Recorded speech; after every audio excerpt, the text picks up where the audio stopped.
सावन का महीना, जिसे श्रावण भी कहते हैं, हिंदू कैलेंडर में एक खास जगह रखता है। ये जीवन देने वाली मॉनसून बारिश के साथ आता है, जो धरती को हरे भरे कालीन से ढक देती है। ये सिर्फ मौसम का बदलाव नहीं है, ये एक गहरा आध्यात्मिक जागरण है जो पूरी तरह से भगवान शिव की पूजा के लिए समर्पित है, जो सबसे बड़े तपस्वी हैं। हवा में ही भक्ति घुल जाती है, जैसे मंदिरों की घंटियों की आवाज और ओम नमः शिवाय के मंत्र शहरों और गांवों में गूंजते हैं। नेचर खुद भी जश्न मनाती है, पेड़ों पर नई पत्तियां फूटती हैं, नदियां शुद्ध पानी से भर जाती है और आसमान अक्सर भूरे और नीले रंगों में रंगा होता है। ये कुदरती ताजगी उस आध्यात्मिक शुद्धि को दिखाती है जिसे भक्त इस शुभ महीने में खोजते हैं, जिससे ये आत्मनिरीक्षण, प्रार्थना और भगवान से जुड़ने का एक सही समय बन जाता है। सावन का धार्मिक महत्व पुरानी परंपराओं और ग्रंथों में गहराई से जुड़ा है। ऐसा माना जाता है कि ये वो महीना था जब देवी पार्वती ने भगवान शिव को अपने पति के रूप में पाने के लिए कड़ी तपस्या की थी। उनकी अटूट भक्ति से वो प्रसन्न हुए और उन्होंने उन्हें अपनी पत्नी के रूप में स्वीकार किया। इस दिव्य मिलन को भक्त मनाते हैं, खासकर अविवाहित महिलाएं जो शिव जैसा नेक और प्यार करने वाला साथी पाने की उम्मीद में व्रत रखती है। इस महीने को इसलिए भी शुभ माना जाता है क्योंकि ऐसा माना जाता है कि भगवान शिव इस समय सबसे आसानी से प्रसन्न होते हैं। जो उन्हें शुद्ध हृदय से पूजते हैं, उन पर अपनी कृपा बरसाते हैं। माहौल सकारात्मक ऊर्जा से भरा होता है, जिससे हर प्रार्थना और अनुष्ठान ज्यादा शक्तिशाली और सार्थक लगता है। सावन और नेचर का कनेक्शन अटूट है। मॉनसून की बारिश को स्वर्ग से मिला आशीर्वाद माना जाता है, जो धरती को शुद्ध करती है और उसे भरपूर फसल के लिए तैयार करती है। शुद्धि का ये काम आध्यात्मिक शुद्धि का प्रतीक है, जिससे भक्त गुजरते हैं। शिवलिंग पर जल चढ़ाना या जलाभिषेक एक केंद्रीय अनुष्ठान है, जो जीवनदायी बारिश के लिए भक्त की कृतज्ञता और उस देवता को शांत करने की उनकी इच्छा को दर्शाता है, जिनके पास इमेंस पावर है। माना जाता है कि ठंडी बारिश शिव को शांत करती है, जिनकी तीसरी आंख में विनाश की आग है। ठंडा पानी, दूध और बेलपत्र चढ़ाकर भक्त अपना प्यार और सम्मान व्यक्त करते हैं। उनकी भयानक शक्ति के बजाय उनकी कृपालु कृपा चाहते हैं। इस पवित्र महीने में नेचर का हर तत्व भगवान की सेवा में लगता है। चांद की जो कला शिव के सिर पर सजी है, वो बारिश से बने साफ पडल्स में अपनी परछाई पाती है। जो सांप उनकी गर्दन के चारों ओर लिपटे हैं, उन्हें गर्मी से ठंडी नम धरती में शरण मिलती है।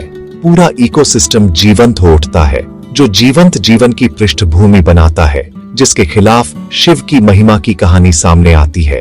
सावन हमें याद दिलाता है कि डिविनिटी सिर्फ मंदिरों तक सीमित नहीं है, बल्कि बारिश की हर बूंद, हर नई पत्ती और बिजली की हर गड़गड़ाहट में मौजूद है। ये हमें प्राकृतिक दुनिया में पवित्रता देखने और ये समझने की शिक्षा देता है कि हमारी आध्यात्मिक यात्रा धरती के चक्रों से गहराई से जुड़ी है। सावन के दौरान सोमवार को व्रत रखने की प्रथा इस पवित्र महीने की एक कॉर्नरस्टोन है। सोमवार को पारंपरिक रूप से भगवान शिव का दिन माना जाता है और श्रावण के दौरान इसका महत्व कई गुना बढ़ जाता है। भक्त पुरुष और महिलाएं दोनों सूरज उगने से पहले उठते हैं, रिचुअल बाथ लेते हैं और पूजा करने के लिए पास के शिव मंदिर जाते हैं।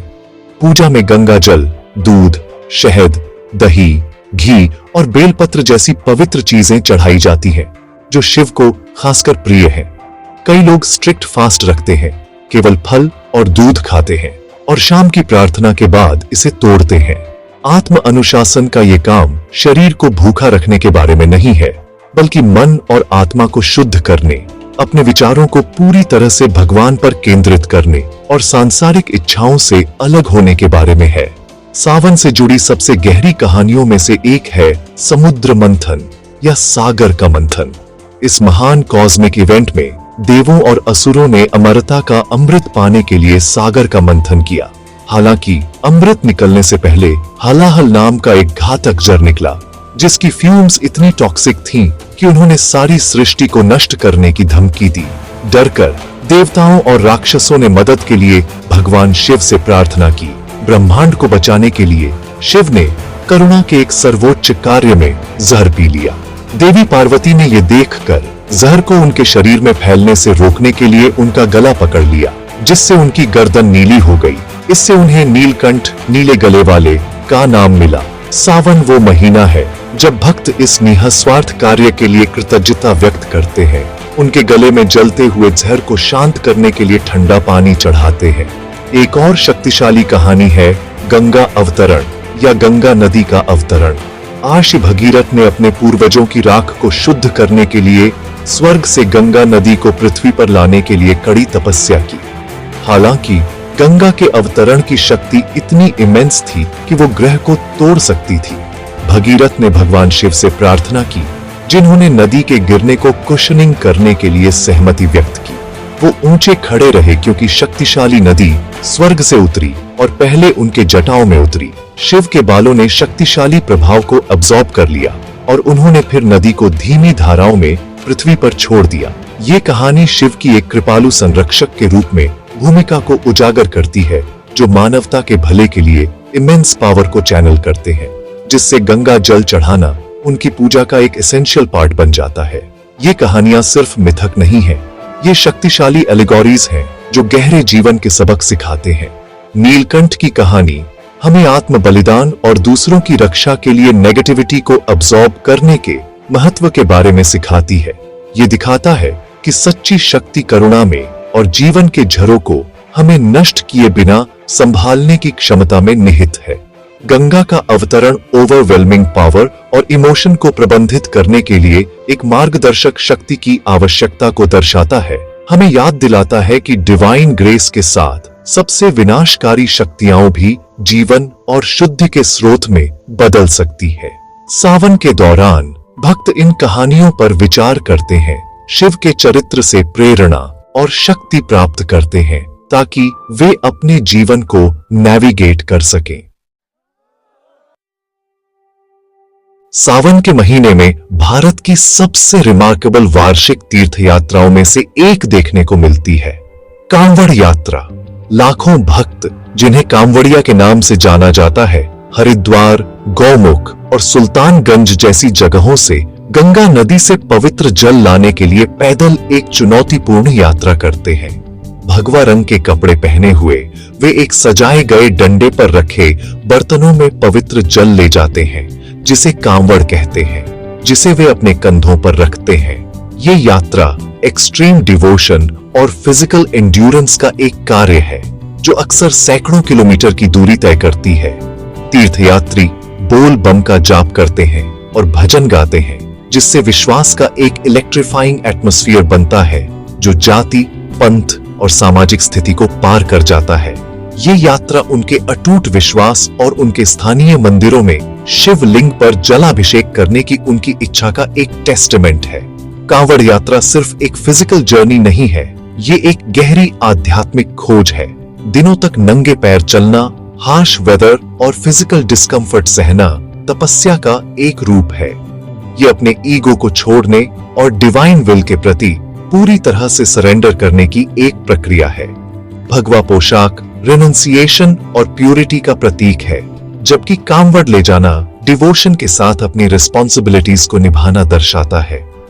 पूरी तीर्थ यात्रा सामूहिक विश्वास का एक चलता फिरता स्पेक्टिकल है, जहां अजनबी एक दूसरे की मदद करते हैं और समुदाय कांवड़ियों को भोजन, पानी और मेडिकल एड प्रदान करने के लिए कैंप्स लगाते हैं। ये सेवा और एकता की भावना को दर्शाता है।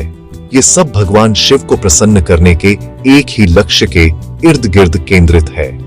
इस पवित्र जल को फिर देश भर के महत्वपूर्ण शिव मंदिरों में चढ़ाने के लिए ले जाया जाता है, जिनमें से प्रत्येक का अपना यूनिक हिस्ट्री और स्पिरिचुअल ऑरा है।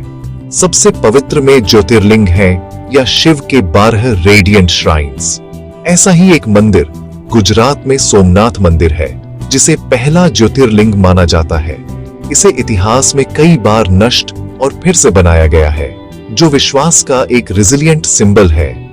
एक और मंदिर उज्जैन में महाकालेश्वर मंदिर है, जहां लिंगम स्वयंभू या सेल्फ मैनिफेस्टेड है, और ये एकमात्र श्राइन है जहां मूर्ति दक्षिण की ओर है। भस्म आरती, जहां लिंगम को ताजी राख से अभिषेक किया जाता है, यहाँ रोजाना किया जाने वाला एक शक्तिशाली और यूनिक रिचुअल है। उत्तर में हिमालय में उत्तराखंड में केदारनाथ मंदिर है, जो सबसे पवित्र तीर्थ स्थलों में से एक है, जो एक्सट्रीम वेदर के कारण साल में कुछ महीनों के लिए ही सुलभ है। ऐसा माना जाता है कि इसे पांडवों ने बनवाया था। दक्षिण में तमिलनाडु के रामेश्वरम में रामनाथ स्वामी मंदिर का इमेंस सिग्निफिकेंस है, क्योंकि ऐसा माना जाता है कि भगवान राम ने खुद यहां शिव की पूजा करने के लिए लिंगम स्थापित किया था। यह मंदिर सिर्फ आर्किटेक्चरल मार्वल्स नहीं है, बल्कि शक्तिशाली ऊर्जा केंद्र है, जो लाखों भक्तों को आकर्षित करते हैं, जो आशीर्वाद, शांति और आध्यात्मिक मुक्ति चाहते हैं। सावन के दौरान ये श्राइन्स डिवोशन के एपिसेंटर्स बन जाते हैं, जिसमें शुभ महीने को चिह्नित करने के लिए विशेष पूजाएं और सेलिब्रेशन होते हैं। शिव की महिमा टाइमलेस और ऑल एनकम्पासिंग है। वो महादेव हैं, देवताओं के भगवान, फिर भी वो भोलेनाथ भी हैं। वो मासूम जो सिंपल डिवोशन से आसानी से प्रसन्न हो जाते हैं। वो अल्टीमेट एस्थेटिक हैं, बर्फीले हिमालय में ध्यान करते हैं, सभी सांसारिक सुखों से डिटैच्ड रहते हैं। फिर भी वो परफेक्ट हाउस होल्डर भी है, पार्वती के प्यारे पति और गणेश और कार्तिकेय के पिता। ये ड्युअलिटी उन्हें सभी के लिए रिलेटेबल बनाती है। वो क्रिएटर, प्रिजर्वर और डिस्ट्रॉयर हैं, जो अस्तित्व के पूरे चक्र को एम्बॉडी करते हैं। उनका रूप सिंबॉलिक है, त्रिशूल मन, बुद्धि और ईगो पर नियंत्रण दर्शाता है। डमरू या ढोल क्रिएशन की कॉस्मिक साउंड का प्रतीक है, और उनकी गर्दन के चारों ओर का सांप निडरता और इच्छा पर नियंत्रण दर्शाता है। शिव का अपने भक्तों के साथ रिश्ता गहरा, पर्सनल और प्रोफाउंड है। वो एक दूर, अनअप्रोचेबल डीटी नहीं है। वो सिंसियर प्रेयर का जवाब देने के लिए जाने जाते हैं, चाहे व्यक्ति का बैकग्राउंड कुछ भी हो। उनके भक्तों की कहानियां शिकारी कन्नप्पा से लेकर जिन्होंने अपनी आंखें चढ़ाई, आर्षि मार्कंडेय तक जिन्हें उन्होंने मौत से बचाया, उनकी बाउंडलेस कंपैशन को दर्शाती है। ये एक्सेसिबिलिटी ही उन्हें इतना प्रिय बनाती है। वो डिविनिटी की संभावना को दर्शाते हैं, जो हर किसी के भीतर निहित है। उनकी पूजा इनर स्ट्रेंथ, सेल्फ कंट्रोल और जीवन की एडवर्सिटीज का सामना करने के साहस को प्रोत्साहित करती है। अराजकता और भौतिकवाद से भरी दुनिया में शिव हमारे अस्तित्व के शांत, केंद्रित और अनशेकेबल कोर का प्रतिनिधित्व करते हैं। शिव की उपस्थिति भारतीय संस्कृति में व्याप्त है। उनकी इमेजरी हर जगह है, भव्य मंदिरों से लेकर रोड साइड श्राइन्स तक, क्लासिकल डांस फॉर्म्स जैसे तांडव से लेकर लोकगीतों और कहानियों तक।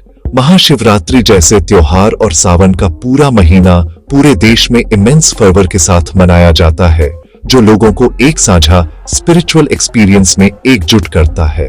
शिव को अर्धनारीश्वर के रूप में दर्शाने की अवधारणा, वो रूप जो आधा पुरुष और आधा महिला है, ब्रह्मांड में मैस्कुलिन और फेमिनाइन एनर्जीज के संतुलन का एक सुंदर प्रतिनिधित्व है।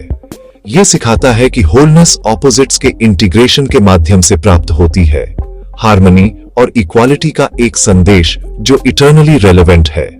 अंततः शिव की महिमा उनके भक्तों के जीवन में प्रकट होती है। ये उस शांति में देखी जाती है जो उन्हें मेडिटेशन से मिलती है, वो शक्ति जो उन्हें अपने फास्ट से मिलती है, और वो खुशी जो उन्हें उनके प्रेज गाने में मिलती है। उनके जीवन के सबक डिटैचमेंट, कंपैशन और इनर बैलेंस के आधुनिक जीवन की कॉम्प्लेक्सिटीज को नेविगेट करने के लिए एक मॉरल कंपास प्रदान करते हैं। सावन इस डिवाइन एनर्जी से फिर से जुड़ने के लिए एक वार्षिक रिमाइंडर है। ये अशुद्धियों को धोने का समय है, न केवल पानी से बल्कि विश्वास से भी, और ये महसूस करने का कि अल्टीमेट शिवलिंगम हमारे अपने दिलों में रहता है। उनकी महिमा या ग्लोरी केवल प्राचीन ग्रंथों में नहीं है, बल्कि एक जीवित, सांस लेने वाली वास्तविकता है जो लाखों लोगों को प्रेरित और ट्रांसफॉर्म करती रहती है।